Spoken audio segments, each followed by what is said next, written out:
and welcome to the Get Fit with Jodelle podcast. You hear me talk a lot about the effects of stress and how it's not just about the food. Yes, a nutritionist is telling you it's not just about the food. So on this podcast, we're about to take a deep dive into cortisol and how cortisol it could be more effective in helping you lose weight when you get that under control versus just dieting and exercise.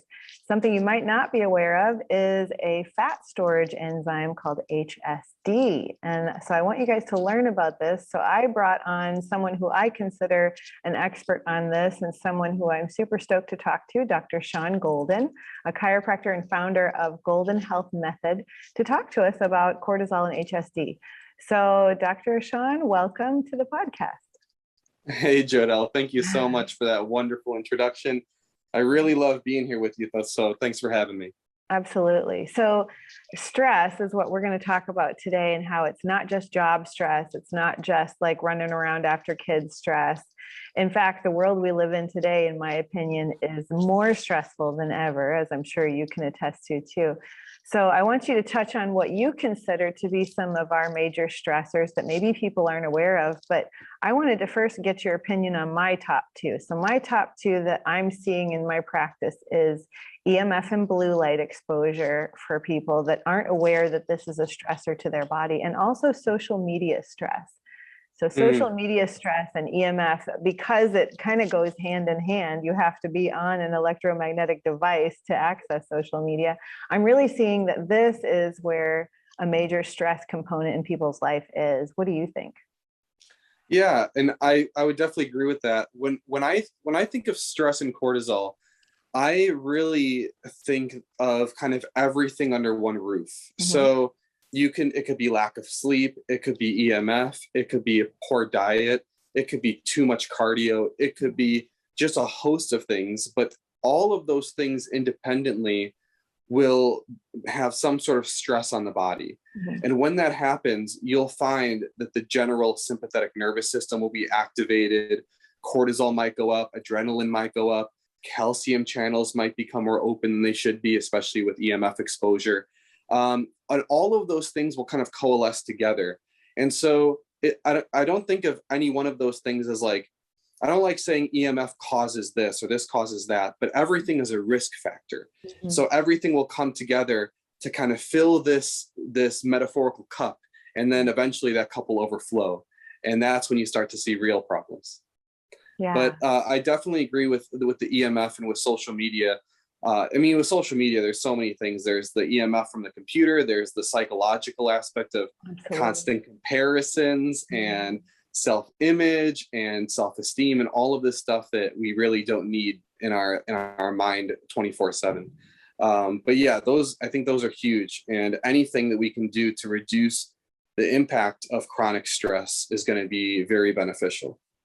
Yeah, I'm so glad you mentioned things like too much cardio and lack of sleep, because I feel like this is the stress bucket that we're seeing in humanity today. So from the time they get up, they're on a device, and then they are comparing themselves on social media to these thin girls or these built guys. So they go and they overdo their workouts, and then they go to their job and they're sitting behind 3 screens and having a Wi-Fi printer right next to them and their cell phone right next to them, and maybe even a TV within their vicinity as well. So they're, again, exposed to all this environmental stress, not to mention maybe the stress in general is causing them to reach for things like sugary donuts and high caffeinated coffees.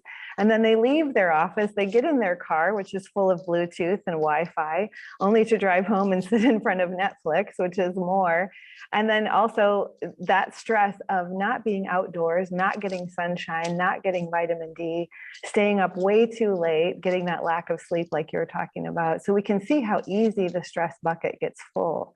So to that effect, what, on a biochemical level, what is cortisol doing when all this is happening?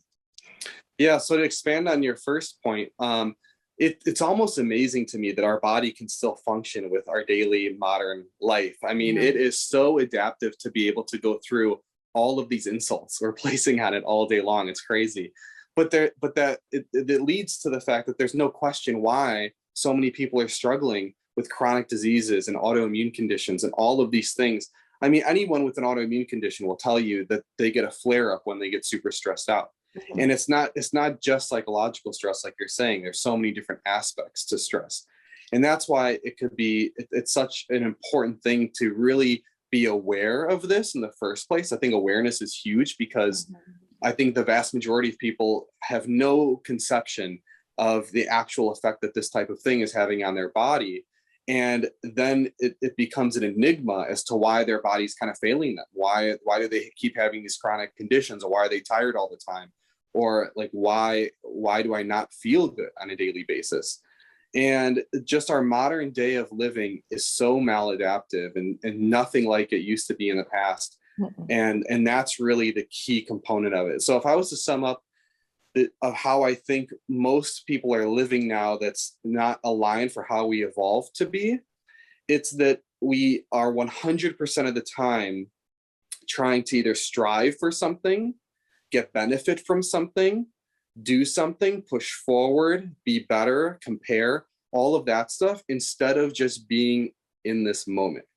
We become human doings instead of human beings. Absolutely. And if you can flip that switch and you can start, and that's why the whole meditation and mindfulness movement is so huge right now, because even for that 20 minutes, people get a little bit of a break. But it's not something that needs to be just for a short period of time. It could be something that's really how you live your life. And if more people were to do that, that would in and of itself take care of so many issues. Yeah. But there's physical, like the EMF and diet, there's physical things to take care of too. But in terms of the psychological, I think that's a huge one. Yeah. Yeah. And the awareness, like you said, that's what I want to talk about with you today, is like just becoming aware that you might be more stressed than you're giving yourself credit for out there that are listeners. It's not just about, well, no, I have a good relationship, I have a good job, I'm not stressed. There's all these physical stressors that you're unaware of. And so our stress hormone, cortisol, kicks in, and it's okay on an acute level, but what happens on a chronic level when all these things we just talked about are day in and day out? What happens? Yeah. So for anyone who's really interested, there's a great book called Why Zebras Don't Get Ulcers. Yeah. And have you read that one, by the way? Yeah. Okay. Yeah. So the whole premise of the book is why acute cortisol is not a bad thing, and it can even be good in many situations. And that's what happens in the animal kingdom, is they get chased by a lion, they have this huge adrenaline and cortisol rush. And then after they're safe, they kind of calm back down, they go back to relax and digest mode and stuff like that. But humans, we don't do that, because we have this mind that allows us to constantly be on edge. And plus, we also are not eating correctly, and we're not sleeping correctly, and other things. So to answer your question, the reason cortisol is chronic high cortisol levels or chronic stress is such a problem is because there's many different ways I can explain this, but I think the easiest way for people to get is that it directly inhibits repair and growth in the body. So if you have Crohn's, for example, or any autoimmune condition, your body's attacking itself, and that obviously you need repair then, because you're breaking stuff down. So there's this constant attack, repair. As long as your body can deal with that, you won't really have a flare up. But if that stress comes along in whatever form, and it inhibits that repair process, then all of a sudden you get damage without repair that comes after it. And then you lead to this big chronic inflammation and inability to resolve it. And then the big flare up that comes with that. And that's exactly the reason why for 100 years now, people have known that stress contributes to ulcers. And the only reason stress contributes to ulcers is because out of all of the tissues in the body, the stomach lining needs some of the most frequent repair. We get a new stomach lining every 7 days or so. So that's much quicker than most other structures. And so when you have this chronic stress always that inhibits repair processes in the body, then all of a sudden these small little damages that occur to the stomach lining don't get repaired, don't get renewed. And then all of a sudden it can start wearing down, and then you get the ulcer from that. And of course, things like H. pylori and bacteria can come into play too, but it's the combination. The H. pylori wouldn't be able to take over like it does if our body was as defensive as it should be against that. But if cortisol is inhibiting these processes, it allows that to take place. Yeah. And so the fact that cortisol is something that is, like you said, it's more of the issue here than if you're eating more acidic foods. It's really the stress. And like you said, we've known that for hundreds of years, that stress is the contributing factor. And you'll look on, studies online that say 75% of all doctors' visits are stress related, but the doctors don't address the stress. They just give a pill to help the individual because they have so many patients to see in one day or whatever the reason. But so long-term stress, what does it start to do to our bodies? And especially with regard to weight. I mean, so the people that are coming to me today seem to be weight loss resistant. I just did a whole podcast on weight loss resistance and how it's really not about the food. You should be able to eat whatever diet out there that you really want to eat, as long as it's unprocessed and not like fast food and things like that. But it's really about dialing in the stress and as far as the cortisol goes. So what about that? So first off, I really like that mindset because people are a lot of times looking for the magic diet. And a lot of times that's just, you're not even looking in the right direction when you're thinking of something like that. Absolutely. The perfect carb to ratio percentage, or, the perfect macronutrient breakdown, is those things, you're missing the point. It's if you are eating fully unrefined, healthy meals every day, that's going to set you up for success, unless, like you were saying, there's something that's blocking that or something that's causing fat gain. In this case, we're talking about cortisol. Yeah. So I guess I'll introduce a little bit of a nitty-gritty detail in here. I don't want to make it super technical for the listeners, but there is a particular enzyme called 11-beta HSD1. The reason that this is so important is because it provides a link for understanding of how chronic stress can contribute to fat gain. This is an enzyme that is localized inside of fat tissue, and it's highest in very stubborn fat areas, mainly like belly fat and especially visceral fat. So this is a type of fat that's usually the most unhealthy. It contributes the most to insulin resistance and metabolic syndrome and stuff like that. What this enzyme does is it takes inactive cortisol, the cortisol that's already been broken down, and it converts it back to active cortisol. So it makes it renew the cortisol level. So if you have a very high functioning 11-beta HSD1 in your fat cells, then you're going to constantly be renewing this cortisol. So regardless of how much cortisol you have in your bloodstream, this enzyme is going to amplify it. You can have a completely normal rhythm in your bloodstream, but if you did like crash dieting and you were eating so little and at the same time you were doing so much cardio, let's say you avoided EMF, let's say you had a very stress-free life and had very little responsibilities. Let's say your actual blood levels of cortisol were actually normal. You can still run into problems because the local tissue level in the fat cells, it can renew this inactive cortisol to become active. And we can measure this by taking people's urine samples and measuring the difference between cortisol and cortisone, which is the inactive.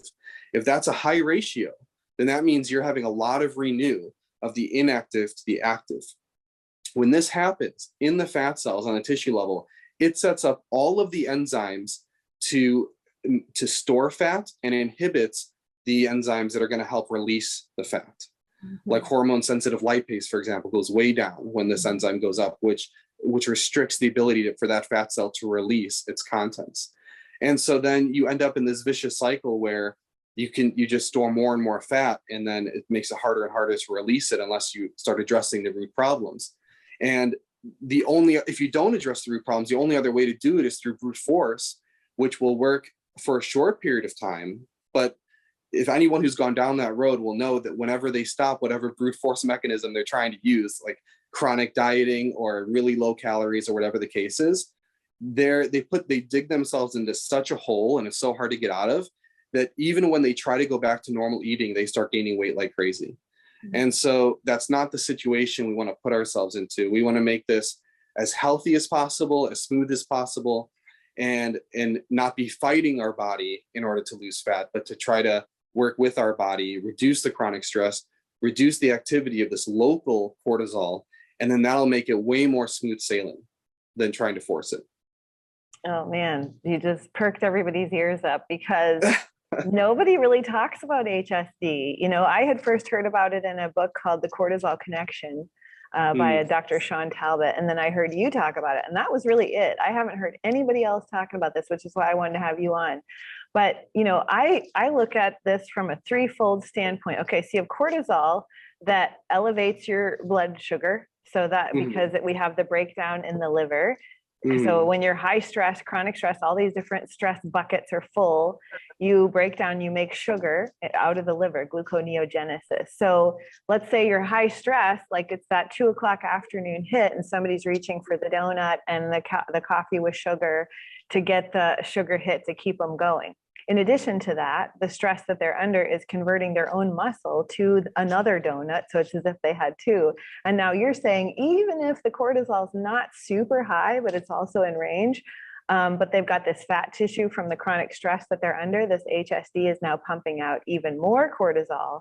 So now we've got a threefold prong here. We've got the regular cortisol, we've got the sugar that's coming from cortisol, and now we've got HSD. So it's really a storm, if you will, of why people are not seeing the scale go down, or their clothes fit different, or seeing results no matter what they're doing. And you made excellent points. And to add on to that, when they have high cortisol all the time, and they are taking their muscle tissue and converting into sugar, and not just creating more sugar in the bloodstream, but actually preventing that sugar from being deposited back into the cells, because our body is wanting it to be in the bloodstream, preparing for an attack, preparing for a fight, something. So it wants us to have high blood sugar, even though chronically that's completely not beneficial for us. We're continuously putting our body into this stressful position. So it's not worried about long-term. We're making it continuously worried about short-term, continuously wanting more and more blood sugar in the actual bloodstream rather than going into the cells. So we get this gluconeogenesis, we get this insulin resistance. And at the same time, because the blood sugar can't be deposited into our cells like we want because of insulin resistance, we get more hunger from that too. So it's not just a physiological issue we're fighting. We start fighting our hunger signals as well. It makes it just on both a physiological and a psychological level, it just makes it brutal and makes it very difficult to fight. Yeah, and then let's go up the ladder one more rung and talk about the EMF again, because that published studies have shown that it elevates insulin, it elevates blood glucose, it gets your whole hormonal system out of whack. So yeah, it's like this vicious circle, and that people have to learn that it's not just about the food anymore. We have to get out of this circle. So what are some symptoms people need to be aware of? I know you mentioned that they could test their cortisol, the cortisone ratio as a marker, but are there some symptoms that they would know firsthand that HSD is out of control and this fat storage enzymes, in full force? Yeah, so that is the clinical way of going about it, is by the urine thing. However, in truth, both chronic high cortisol in the bloodstream and high 11 beta HSD1 share a lot of commonalities. Okay. And the way to address both can be similar too. So I don't think, for most people, you don't need to go do expensive blood tests, things like that. If you fall, I'll give you a list, but if you have some of these symptoms, then you already kind of want to start addressing them because it'll appear kind of obvious. So the first clue is, especially if this is a long thing, like an ongoing thing for many years, is if you tend to store a lot of fat in your midsection as visceral fat, having more of like an apple shape compared to a pear shape in a sense. And this is especially true with females. Yeah. Because with proper hormone levels, and cortisol is a hormone, females should have a slightly different body distribution of fat than men. And men should store a little bit more in their midsection and lower back, whereas women should store a little bit more in their hips and thighs. If cortisol is completely dysfunctional, you're going to find that when you diet and when you start gaining that fat back, or just gaining fat over time, that you'll store it a lot more in your midsection than in your hips and thighs. And that's a signal right there, because something is dysregulated. Because it doesn't have to be cortisol, because estrogen comes into play with this too, but cortisol is usually a big one, and the estrogen to cortisol ratio matters a ton too. So usually cortisol is involved. And so, again, this apple to pear shape thing, if you have more of an apple body composition than a pear, that's a really big signal. I see people in the gym that I'm at, again, especially females, because it's more obvious with them, where you could tell that they got competition stage lean, let's say, for a bodybuilding show, and now they're like 2 or 3 months after that, and they're still relatively lean everywhere except for their midsection. Right. And that tells me that they dug themselves into a hole doing whatever they did, and they're still trying to come out of that hole hormonally wise. That whatever they did was a pretty extreme stress on their body. Another really obvious clue to me is kind of in the similar category. I'm speaking more with fitness athletes first, and then I'll go more to a general public. But again, I see people at the gym that are in their 30s or 40s, and they're very lean. You can tell they work out all the time. Most people would consider them very healthy. However, when you look at their skin or their face, you could tell it's thinning. You can see a little bit more wrinkles already forming. It doesn't have that elasticity to it. Cortisol, again, is a repair hormone. It blocks repair. So if whatever you're doing to stay that lean, to stay with that body composition, it's taking a tax on your body in the sense that your skin is having a hard time repairing itself. And we have studies showing this, that the chronic high cortisol inhibits skin repair. And so you end up with this more fibrotic type skin condition on a cellular level than a supple, elastic type of skin. So that's another way to kind of, when I see a patient come in, these are the type of things I'll be looking at right off the bat. The other thing that kind of makes it point out right away is if you do have problems with insulin resistance, or prone to pre-diabetes, or where prone to these like yo-yo diets where you can diet, but then no matter what you do, you gain 20 pounds right back, even if you think you're eating normal already.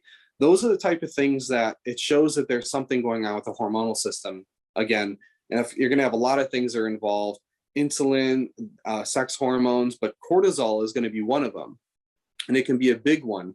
And if you get that in place, it can make the rest of it way easier, because your sex hormones and insulin have a very hard time functioning correctly when your cortisol is all over the place or it's dysregulated.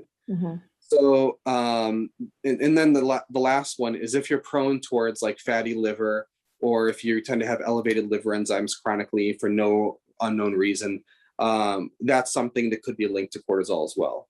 High levels of cortisol chronically do contribute to fatty liver disease, because it contributes. You just get this visceral fat, and that includes the fat around the liver. So you get the fatty liver syndrome as well. So those are kind of the most important ones.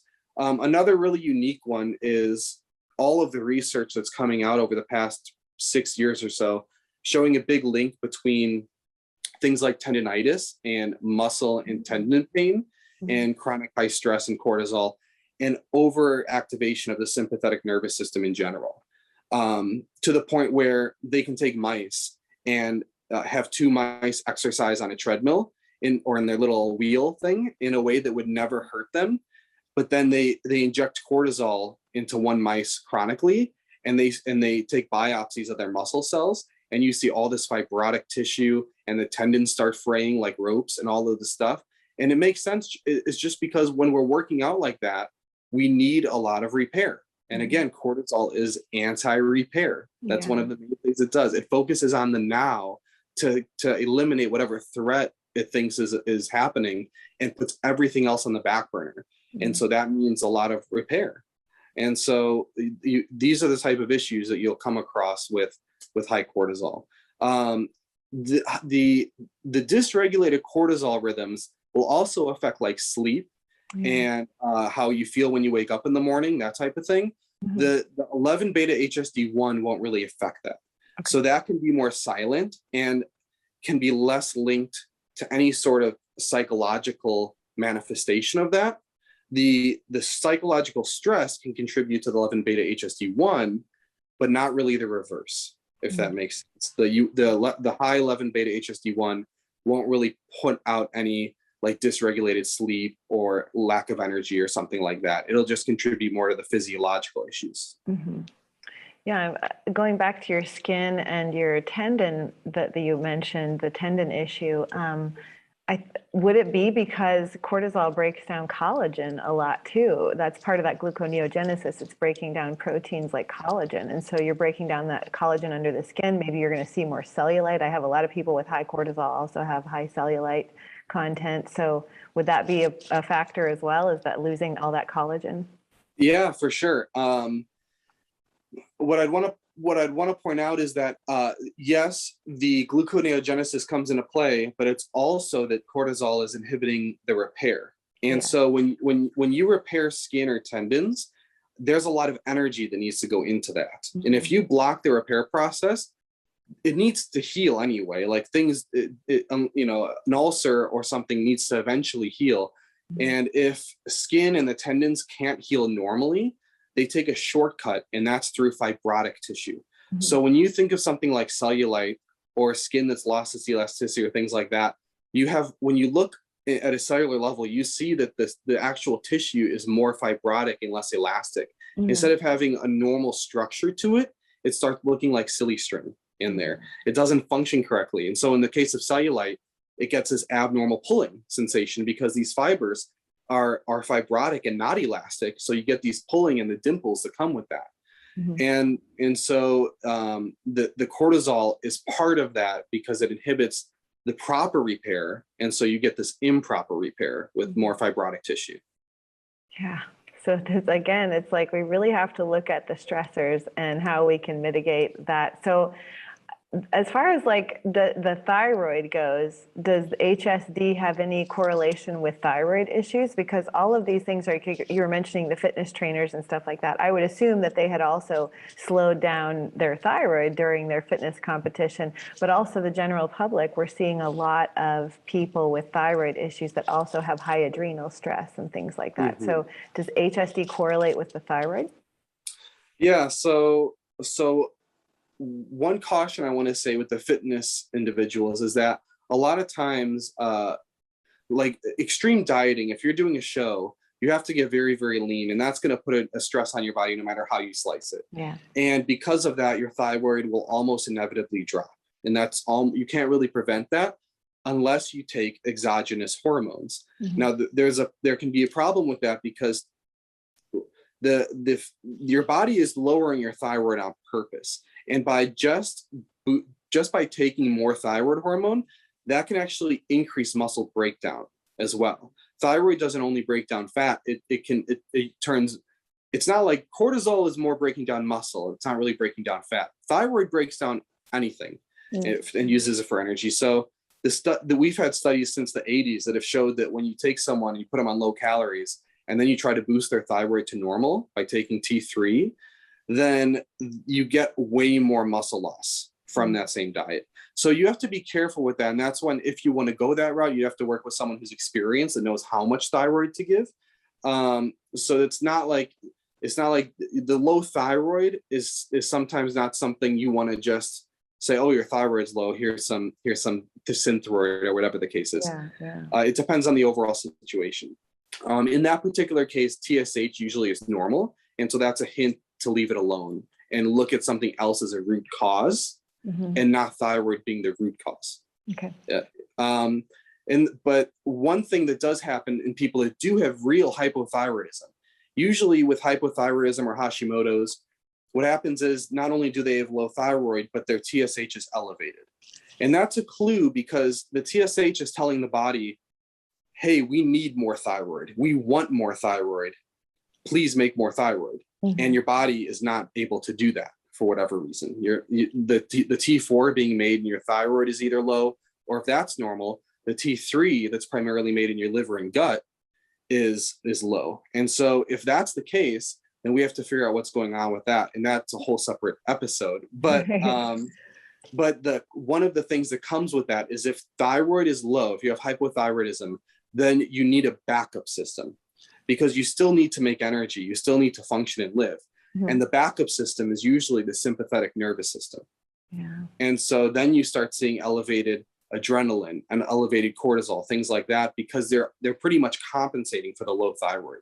Mm-hmm. And this is important to know because if you have a hypothyroid patient and they also have these adrenal issues and you're only trying to address the cortisol and the adrenaline, without addressing the thyroid, you might never be able to do it because they're compensating for the fact that thyroid is low. You need them to function. If you were to shut down cortisol, they would feel dead. Like they would have no energy because that's their backup system they're using for energy. Yeah. So a lot of times you have to fix the thyroid and then see where the adrenals fall, see where cortisol goes to. And if there's stuff remaining, then you can deal with that. So that's usually a strategy that I take with that. But there is definitely a lot of interdependence with adrenals and thyroid for sure. Oh, wow. Like, I'm sure so many people are just sitting here going, that's me. Everything you said is me, because I'm seeing so much of this, of people coming to me. They have thyroid issues. They have cortisol issues. They have weight loss resistance. They have some of the symptoms you mentioned with high output of cortisol, but also an imbalance of that HSD. So now let's talk about what they can do. You know, we've told them how this is all affecting them. What are they going to do to get their cortisol in balance and to get that HSD so it's not overpowering their efforts? Yeah. So the first step I like to look at is just their lifestyle, like we kind of talked about in the beginning, because we can talk about tiny little biohacks and different nutrients and stuff like that, but if their overall lifestyle is so just pro stress in so many different ways, it's going to be a real uphill battle. So what I want to do is I'd want to ask them about their sleep. There's a study that came out, I believe in 2016 or so, where they took two groups of people, same diet, same exercise, both to lose weight. One group, they made sleep 5 hours a day. One group, they made sleep 10 hours a day. And it was like a 2-month period or something. And what they found was that the group that slept only 5 hours lost only half the amount of fat, but lost twice the amount of muscle. So they both lost the same weight. They both were eating the same exercise, but the group that slept more ended up with a 4 times better body composition in terms of change, because half the fat loss with double the muscle loss in the low sleep group. So that's a huge change. And compared to whatever other little diet tweaks you're going to do, it won't even compare to that. So if you're someone who routinely is just staying up late or going to bed at different times or erratic times and just not getting the sleep your body really needs, that's going to be a huge first step. It's just that's such a stress on the body. The next thing we know that really dysregulates cortisol rhythms is a very high refined sugar diet or high refined fructose diet. And this especially are the people that are drinking 5 to 10 sodas a day, or eating candy or eating all of that type of stuff. You'll see that if that's the way that they eat, they're the people that end up with a lot of visceral fat in their midsection. The same thing goes for alcohol, because alcohol is processed in a very similar way as refined sugar. And so whether it's like a beer gut or a sugar gut, it ends up being this gut that's hard. It's not the saggy gut, it's the deep tissue, it's the deep visceral fat. Yes, tons of inflammation, a lot of insulin resistance will come from that. And so you want to make sure that you're scaling back on the refined carbs, refined sugars. I want to caution that I don't mean in any way, shape, or form things like fruit or natural sugar. The reason they're processed differently is because they have fiber in them and they have polyphenols in them that completely change the way that they're processed in the body as far as that sugar goes. So they're not equivalent to refined sugar, even though it has sugar in there. The other things more than make up for it. So I'm not talking about fruit in this case. Another thing that I think is a huge strategy is taking diet breaks. Our culture is so sometimes just go, and I'm just going to grind it out, and I'm not giving up, and all of this stuff, and it makes you sometimes dig yourself deeper and deeper into a hole.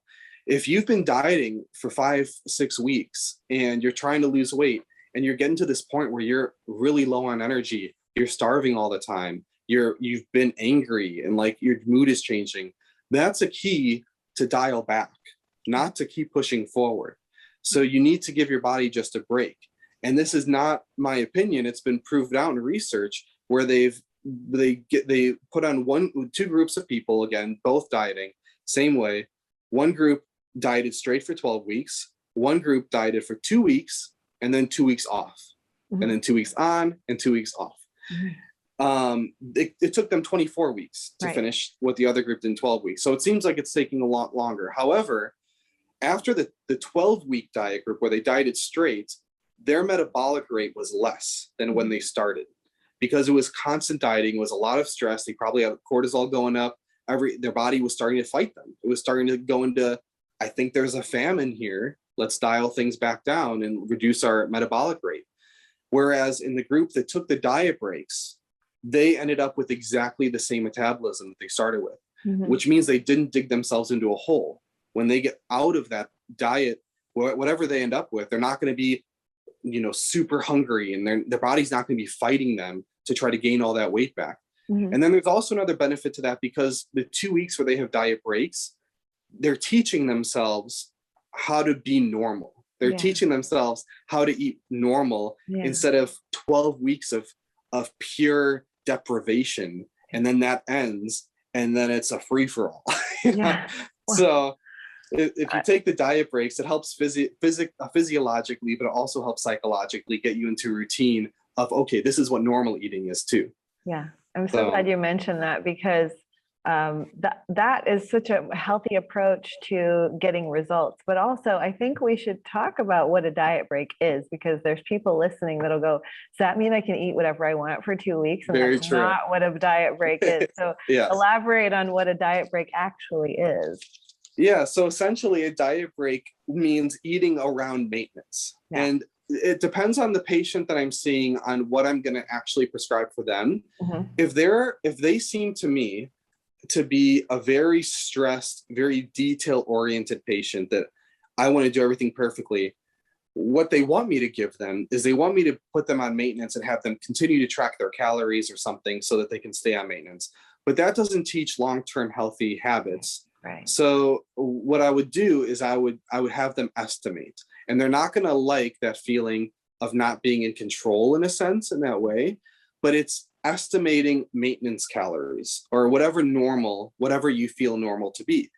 After a month of this, we'll see how the progress is. We might have to adjust slightly up or down, but that diet break should be normal eating. It shouldn't be going on binges. It shouldn't be saying like, I just deprived myself for 2 weeks, so now this is my excuse. Like this is teaching normalcy in these diet breaks.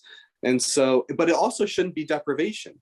It should be I'm establishing normal, healthy eating patterns during these periods. And then when I go on my diet, I'm going to have to undereat a little bit to lose this weight that I built up for a short period of time. And then I'll have a break and I'll get to relax a little bit. I'll get to go back to normal for a little bit.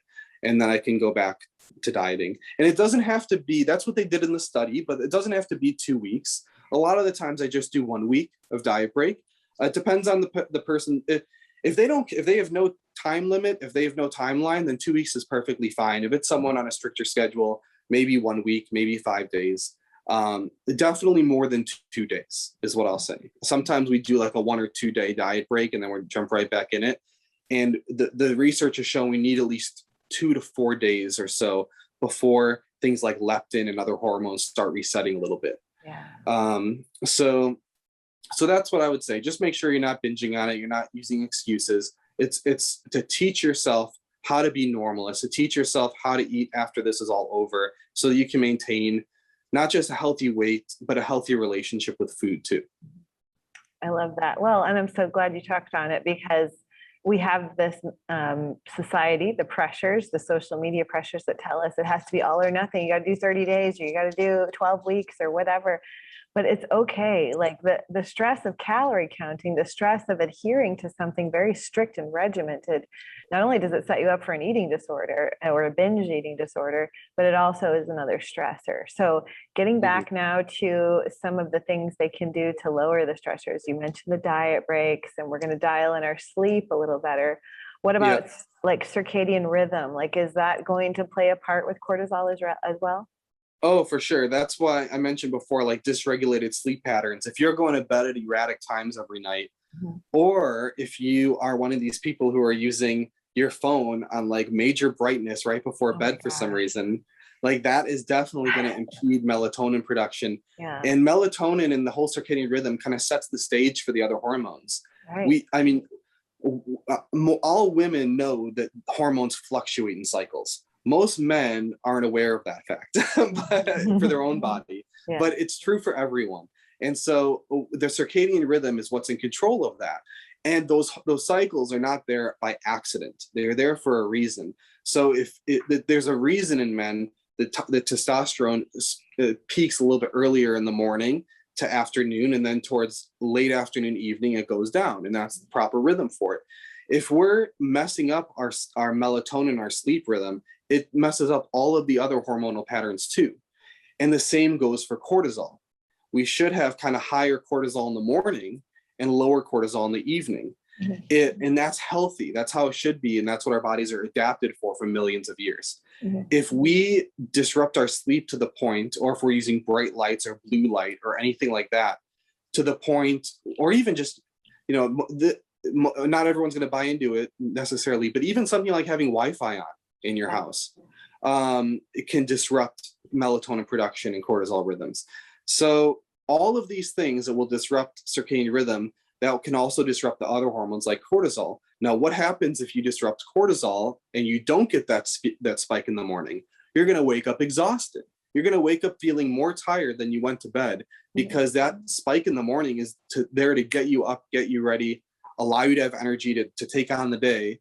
And then that should fall towards evening so that you get this wave of tiredness, wave for it's bedtime. Let's go to bed and relax. And that's how it should be. Right. If you're getting this pattern of waking up dead tired, and then sometime in the afternoon you feel this boost of energy, that's a dysregulated pattern. And then especially if you're going to bed feeling like you're not even tired, but then you wake up exhausted, that's a hint that your circadian rhythm is kind of messed up. The first step should be fixing the environment, fixing going to bed at the same time every night, trying to get up at the same time, putting a blue light blocker on your phone or wearing blue light blocking glasses, shutting off all electronic Wi-Fi devices, putting your phone on airplane mode, all that type of stuff can make a huge difference in terms of just setting all of that to have proper rhythms, which is something that's very, very important. I'm just so glad you said all of that, because the people listening to this have heard me say this for eons, and maybe finally coming from someone else, they will take it to heart and really go, oh, you know what? Maybe I should turn my Wi-Fi off. Maybe I should turn my Bluetooth off in my car, because there's Bluetooth in our car that's affecting our health. Like, your car has a lot of radiation. What were you saying? For sure. No, I was just going to say that, if we were talking 10 years ago, there would be a lot of people that even doctors would have been like, I don't know, this kind of seems woo-woo to me, or something like that. Everyone listening, feel free to reach out to me. I can send you whatever scientific research you want, because there is an incredible amount of scientific research showing that, all they do, they've done so many experiments where they take a literal cell phone, that's all they do, and they put it next to a rat's cage, and they find so many different or dysregulated hormones, differences in brain function in certain cases, difference in certain ion channels opening, especially calcium channels. It causes major disruptions of just having the phone next to their cage. And that's just in animals. And there's an amazing amount of animal studies for this, but the mechanisms are fully elucidated at this point. Like, there's not speculation anymore. It's concrete science. Is just that the mainstream in a lot of cases haven't caught up to all of the research. Sometimes it takes 10 or 20 years for research to really become accepted in mainstream. And so, like the blue blocking glasses and stuff we're talking about now is pretty much mainstream. 10 years ago, it would have been fringe. And so it just takes a while sometimes for this to catch up. But the research is definitely there. And what does it hurt? I tell people, what if you turn off your Wi-Fi, you turn off your Bluetooth, you distance yourself from devices, you set an electronic curfew at night? What if you don't have to change the way you eat? All of a sudden your body starts responding. Like, what if? That was an easy fix. I just don't have to be on devices as much, and all of a sudden my body starts responding. So, okay, so that we can go down that rabbit hole forever, but tell us some other ones that you might have up your sleeve.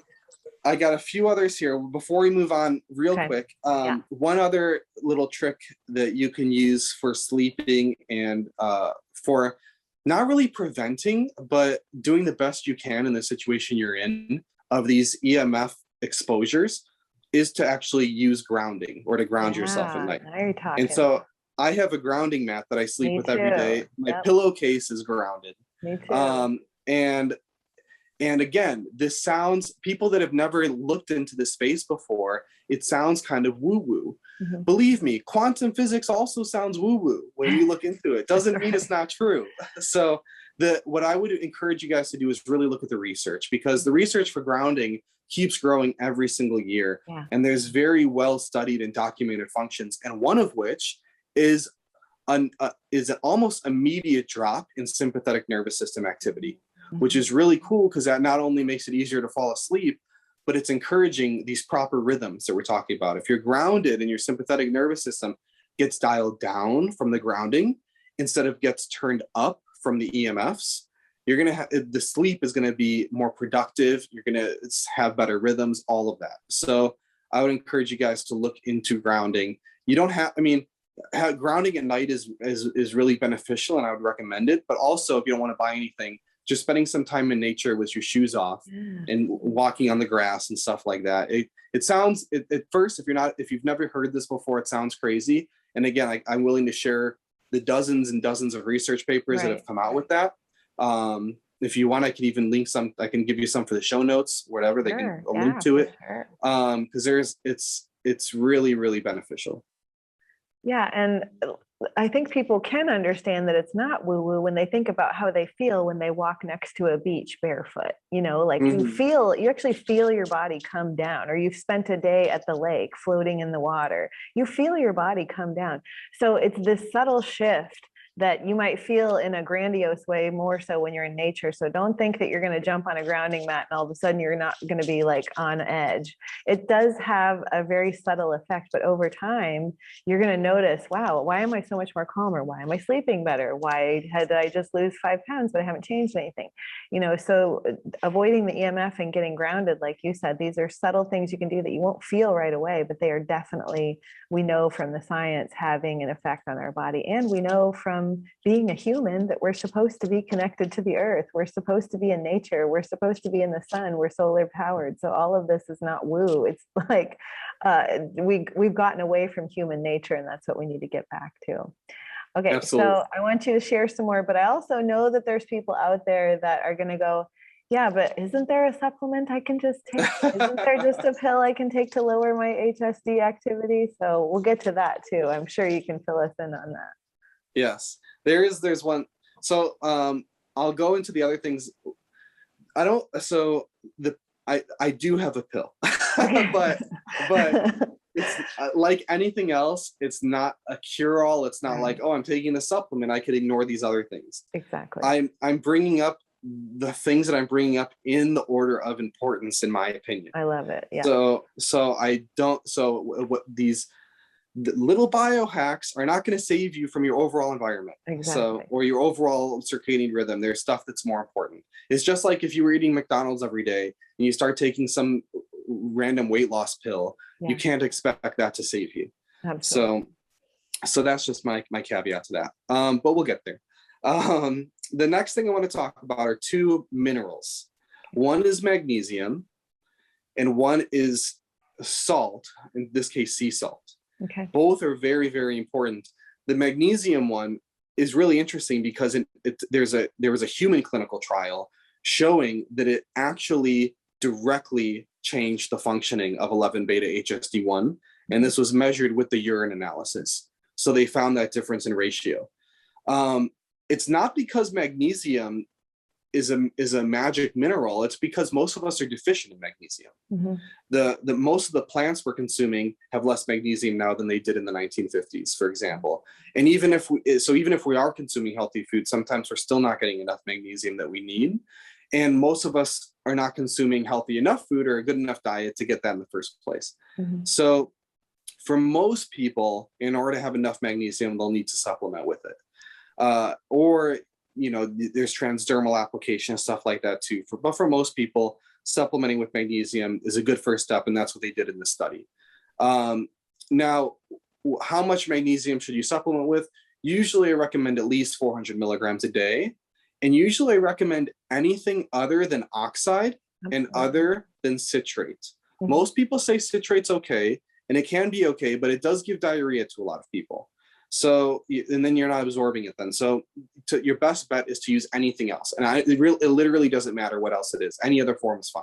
So anything besides oxide or citrate. So that includes glycinate, gluconate, taurinate, lysine, all of the other ones. Yeah. They're all okay if it's not oxide or citrate. The way that I would supplement magnesium is to take half of your dose early in the day and half of your dose later on or before bedtime. Because if you take like 500 milligrams all at once, you're going to absorb less of it than if you take 250 milligrams in the morning and 250 at night. So that's my recommendation. The magnesium can make a big difference. And that's something that sometimes people can feel.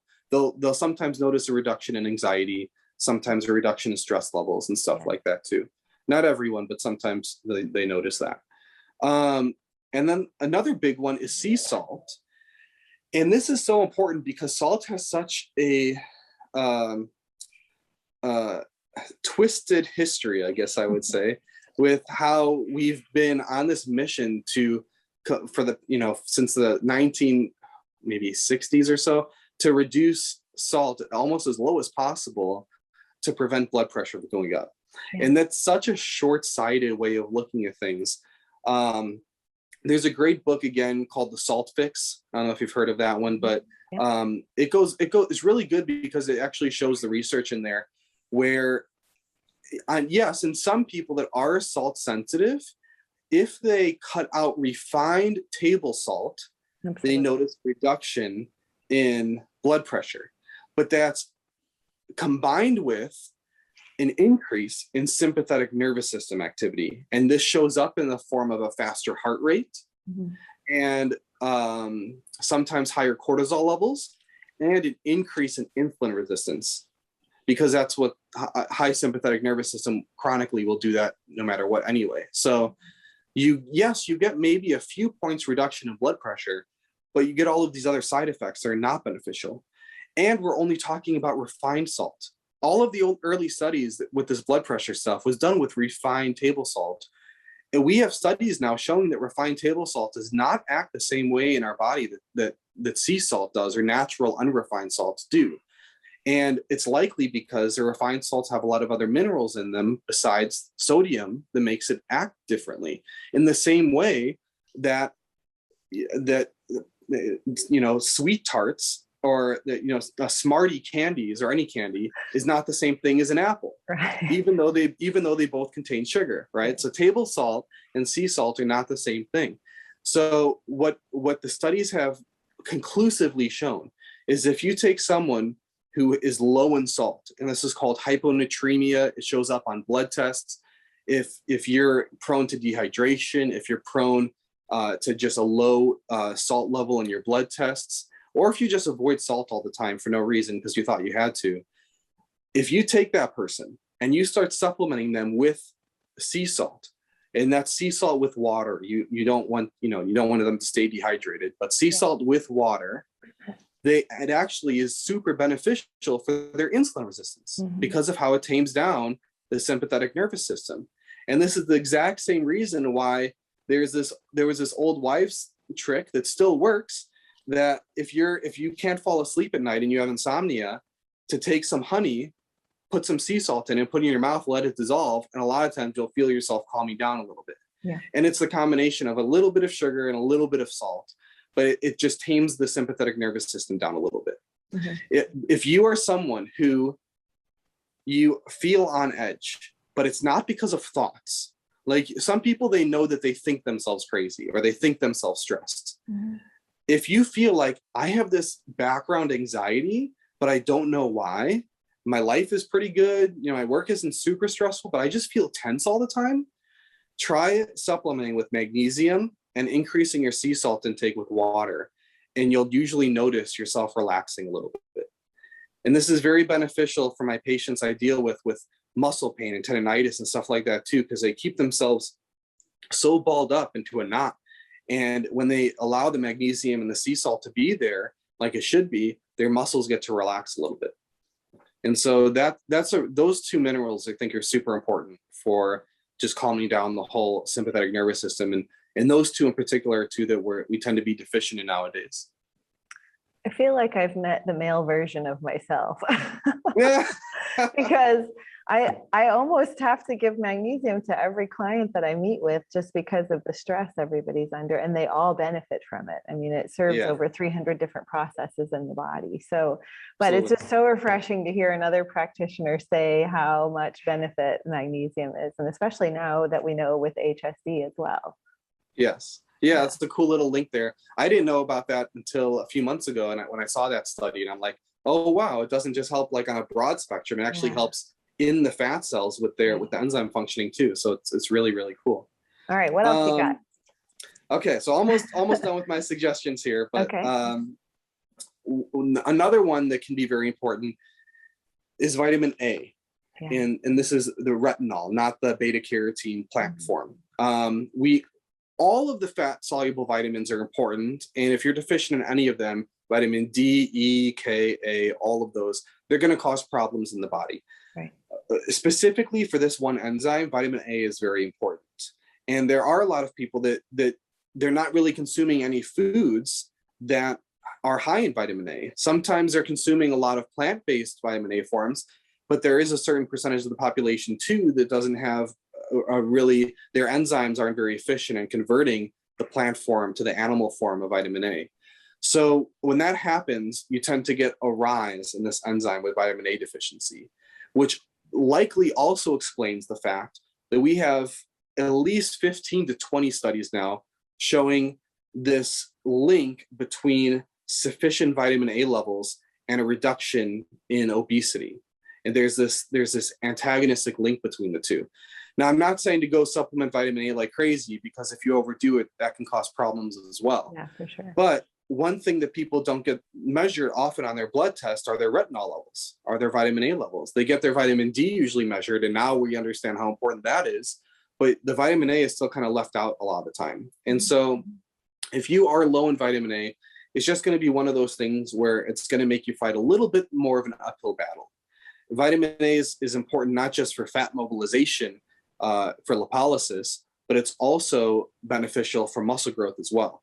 There's a super interesting study done in teenage boys where they got all of these boys that what they were called, they failed to thrive.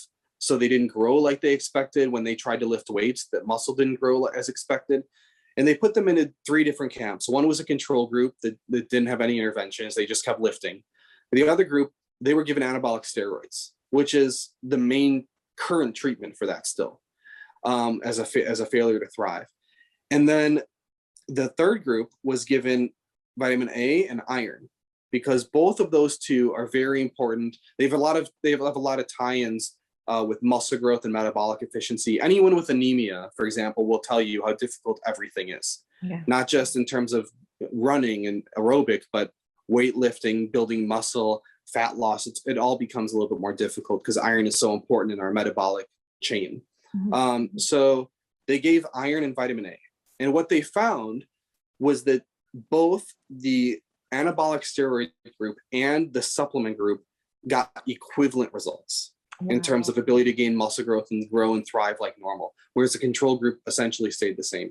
So that's just a very potent example of the importance of vitamin A and how it ties in with our hormonal levels and different stresses. If we're low on vitamin A, it controls a lot of other enzyme activity, and it disrupts a lot of things that are involved in growth. And it's almost in a way antagonistic to cortisol, because of how vitamin A is so important for repair and growth, and cortisol kind of does the opposite. Another example of that for the listeners is that the difference between applying cortisol on your skin and vitamin A on your skin. Vitamin A, like the retinoids, are one of the most popular treatments because of how they renew skin cells.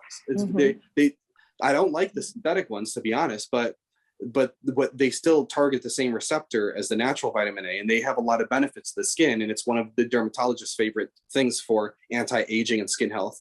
If you were to apply cortisone on the skin every day, your skin would look absolutely terrible. It would not go well. Vitamin A does the exact opposite. So there's this link in terms of vitamin A changing how cortisone functions. Vitamin A inhibits 11 beta HSD1, which is a beneficial function because of everything we've been talking about this whole episode. So again, not to go crazy on vitamin A. Yeah. And to be honest, vitamin A should be balanced with the other fat soluble vitamins. Right. But you also shouldn't be deficient in vitamin A. Yeah. So it's just one to kind of keep out there because sometimes it's a missing link for some patients.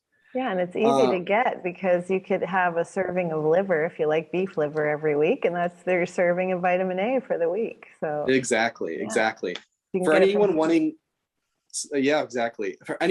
more information on the fat soluble vitamins, Chris Masterjohn has a ton of fantastic information on that, and it is a great resource. And so I like him because he gives very safe but effective suggestions for the dosages and all of this type of stuff to keep it balanced, to keep it from harming you.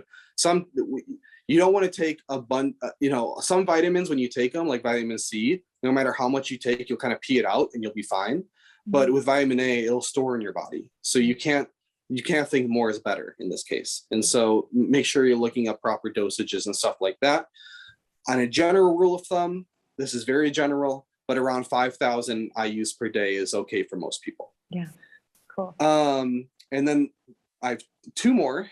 One is DHEA. Yeah. DHEA is another hormone, kind of in the sex hormone category. It's kind of a precursor to the more potent sex hormones. DHEA is very important specifically for women and specifically for the elderly. It's kind of those two groups that benefit the most from DHEA. A young male isn't going to notice anything really from DHEA supplementation usually.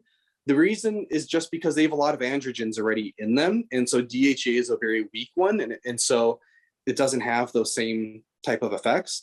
In women, since they don't have as many androgens, DHEA does actually act in those beneficial ways in a sense. Mm-hmm. This is one, again, you don't want to go crazy on. If you were to take an extreme dose of DHEA, you can start getting, masculine features, stuff like that. But that's very high dosages and nothing that would ever be recommended. What we now know is that DHEA affects this HSD enzyme system, but it does it in a different way. It doesn't affect 11 beta HSD1, it affects 11 beta HSD2. Oh, and buddy. what that enzyme does is it takes the active cortisol and breaks it into the inactive cortisol. So it's the reverse. Yeah. It does the opposite that the first one does.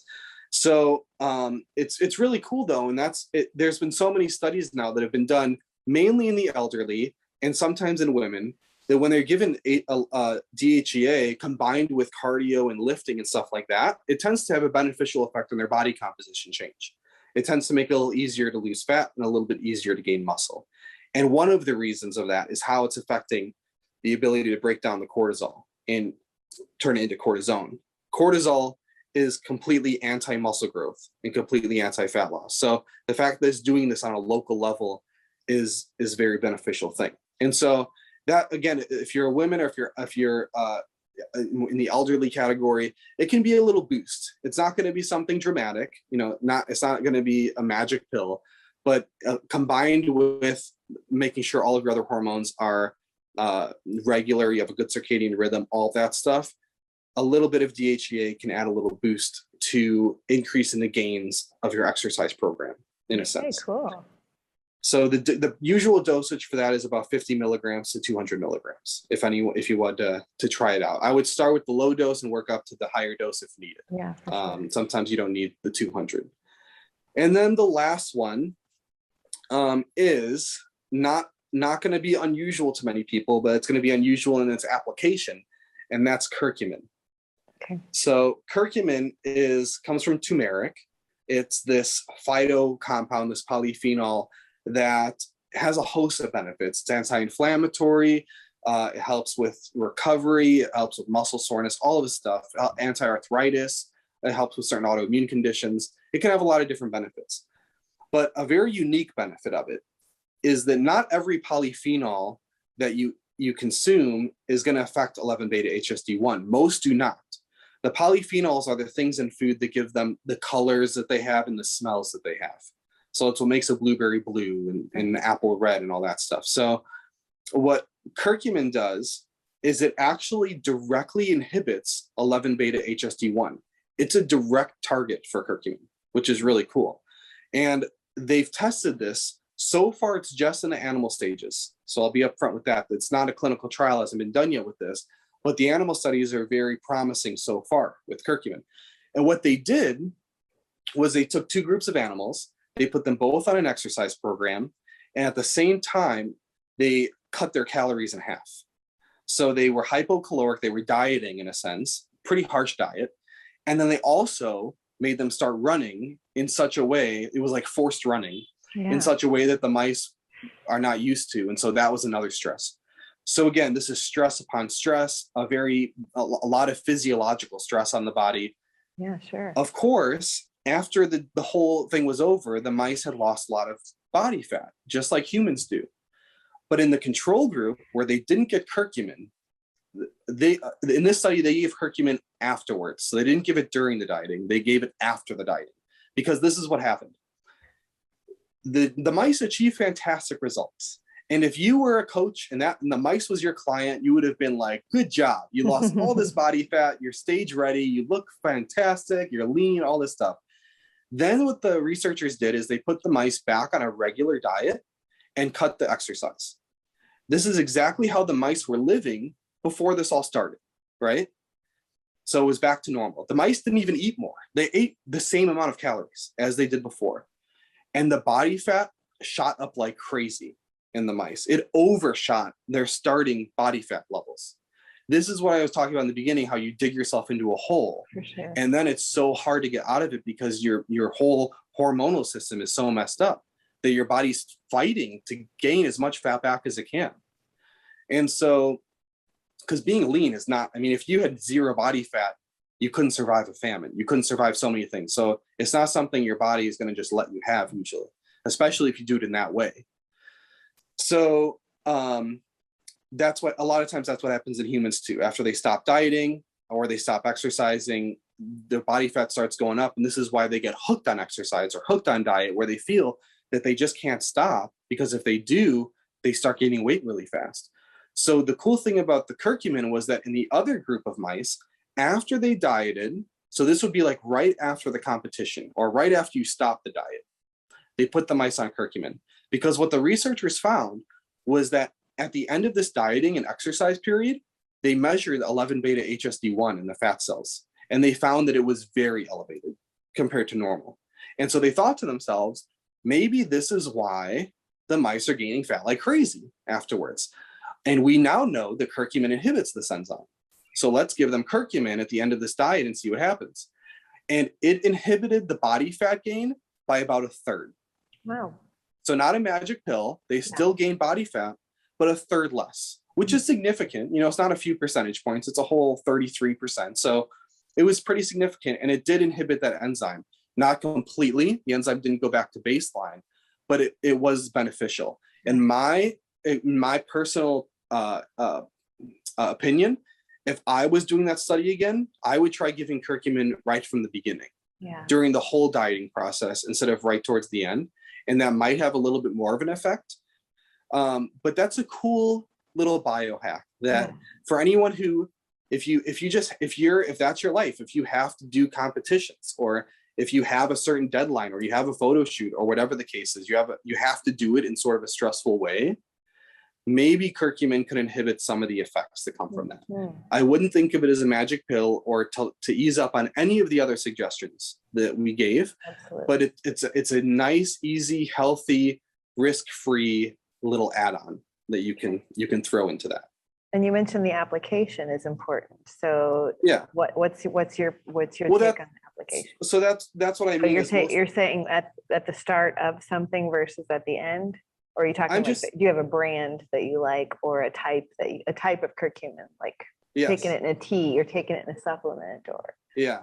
So the application, I mean, is that most people, when they think of curcumin, they just think of it for inflammation. So most people take curcumin because they feel inflamed or something. And as soon as that inflammation goes away, usually the curcumin kind of stops. And this is taking curcumin just for a different reason, different application. So if you know that you have to go on a stressful diet, or you have to do this sort of thing, the daily curcumin could be beneficial in that regard. Now, the type of curcumin I like are I don't like any of the ones with the piperine in them or the bioprine, because sometimes that can affect, it just affects the way a lot of other things are metabolized. It affects liver enzymes. So if you're on any medication, if you know, there's just a lot of things that come into play. It's a very like broad spectrum enzyme dysregulation in terms of the liver. There's if you get any of the ones that are encoded in like a liposaccharide type thing, or like a I can't think of the word right now for some reason, but the one that I particularly use is the one that's by Jarrow, that uses a lipid coating that allows it to get directly into the cells and kind of bypass the whole digestive system. Like the liposomal? Yes, there we go, liposomal. So it should be liposomal curcumin, because if you get regular curcumin, if it says like 100% standardized curcumin, but there's no liposomal component to it, very little of that absorbs, or it doesn't really get through the digestive tract. So what I usually recommend is I get the jar one because it uses liposomal and it's one of the least expensive and it works well. But if you don't want to take a pill, you can also use turmeric. The way that I use turmeric is, we now know that if you boil turmeric in water for 12 minutes or so, like 10 to 12 minutes, it actually makes the curcumin way more water soluble, and it increases its absorption by 12-fold, so a ton. So if you were to, compared to just taking like a spoonful of turmeric and putting it in your mouth and downing with water, if you were to boil tea for 10 to 12 minutes and drink it that way, you would absorb way more curcumin. I would add maybe a little bit of coconut oil or a little bit of fat to help it absorb a little bit, and you'll be good to go. You'll get a lot of curcumin from that method too. So either method, just taking the pill or doing turmeric, is fine for this particular purpose. If you want my preferred method, it's the tea, because there's a lot of other phytochemicals that are in turmeric besides curcumin that all work together and kind of in synergy. So for this particular purpose, we only care about the curcumin, but for other things like inflammation, blood sugar control, like other issues that come into play, the whole tea will usually work a little bit better for that.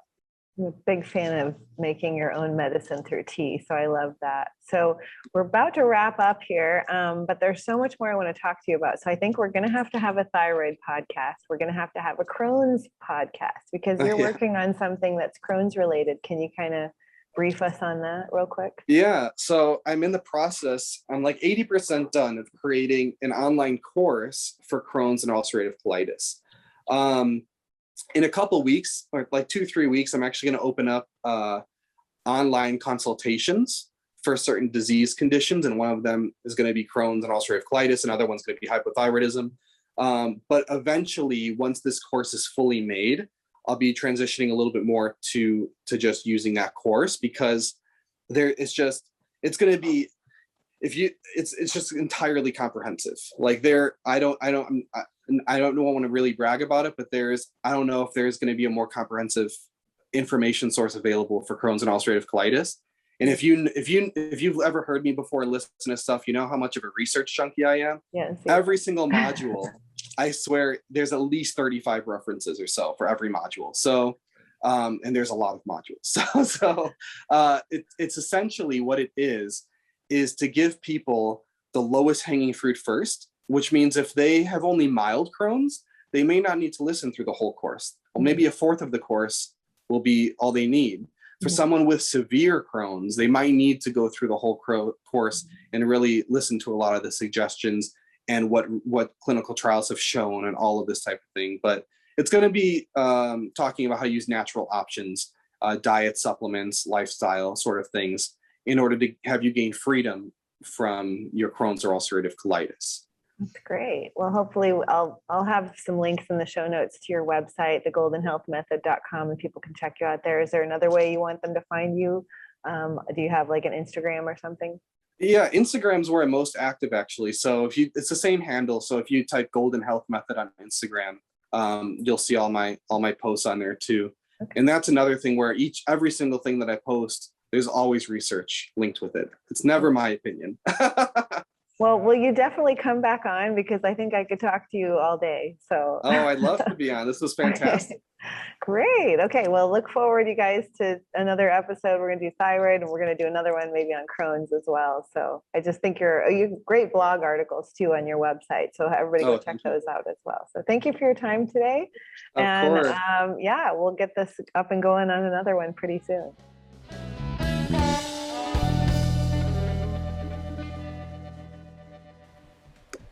Promo code alert. What is one of the easiest tips to improve your sleep and lower your stress? Blue light blocking, of course. So Alan, nope, not your neighbor or your friend Alan, but actually artificial light at night, ALAN. Alan is something that after dark, if you have that artificial light, maybe fluorescent lighting or blue lights in your house, or a TV shining in your face, or a smartphone shining in your face after dark, stimulates your adrenals to not only make cortisol, giving you that I'm too wired to sleep feeling, but also blocks melatonin production. So even if you fall asleep, you will find you have trouble staying asleep. In addition to that, studies have shown that blue light after dark stimulates insulin production, leading to weight gain through late night munchies or just simply by muscle breakdown from stress. And that muscle turns into sugar. That elevates your blood sugar. That causes weight gain. So simply putting on blue light blocking glasses from swanwicksleep.com can be a recipe for sleeping better and even losing weight. And right now, you can save 10% off your favorite stylish pair of Swannies by using my code FITFOR10. That's FITFOR 10. Visit swanwicksleep.com and use my code today. My favorite pair? I'm currently loving the aviators, so get you some today.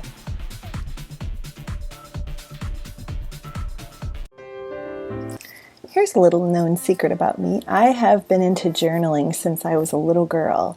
And instead of using Dear Diary, I used to write Dear God, just letters to God, and I kept them all in different journals. And still to this day, at 41 years of age, I'm still journaling. But now I need more of a day planner and journal put into one, and I found that with Monk Manual. So Monk Manual is my new 90-day day planner / journal that's quick and easy. They give you options for just some quick little things to reflect on and questions to ask yourself, and just little snippets to write down about your day to make it that much more special. In addition to that, they have a to-do list you can write down on each page of what you want to get done or accomplish that day. They remind you of things to be grateful for and things to look forward to. I can't say enough about Monk Manual for how much it's improved my life, my organization, as well as my reflection on habits and things I wanted to change and things I wanted to notice about myself. I'm currently doing The Work by Byron Katie, which is some questions that you ask yourself daily to process different emotions, and I use my Monk Manual to write that down. So if you want to get into journaling but keep it nice and easy and stress-free, I highly recommend the Monk Manual, and you can get yours by visiting monkmanual.com and use my promo code JODELLE, JODELLE, to save 10% off your own Monk Manual. And I think you're going to find that it's going to enrich your life, enlighten your steps that you take each day by improving your reflective skills and also your self-care. So check out themonkmanual.com, use my code JODELLE to save 10% today.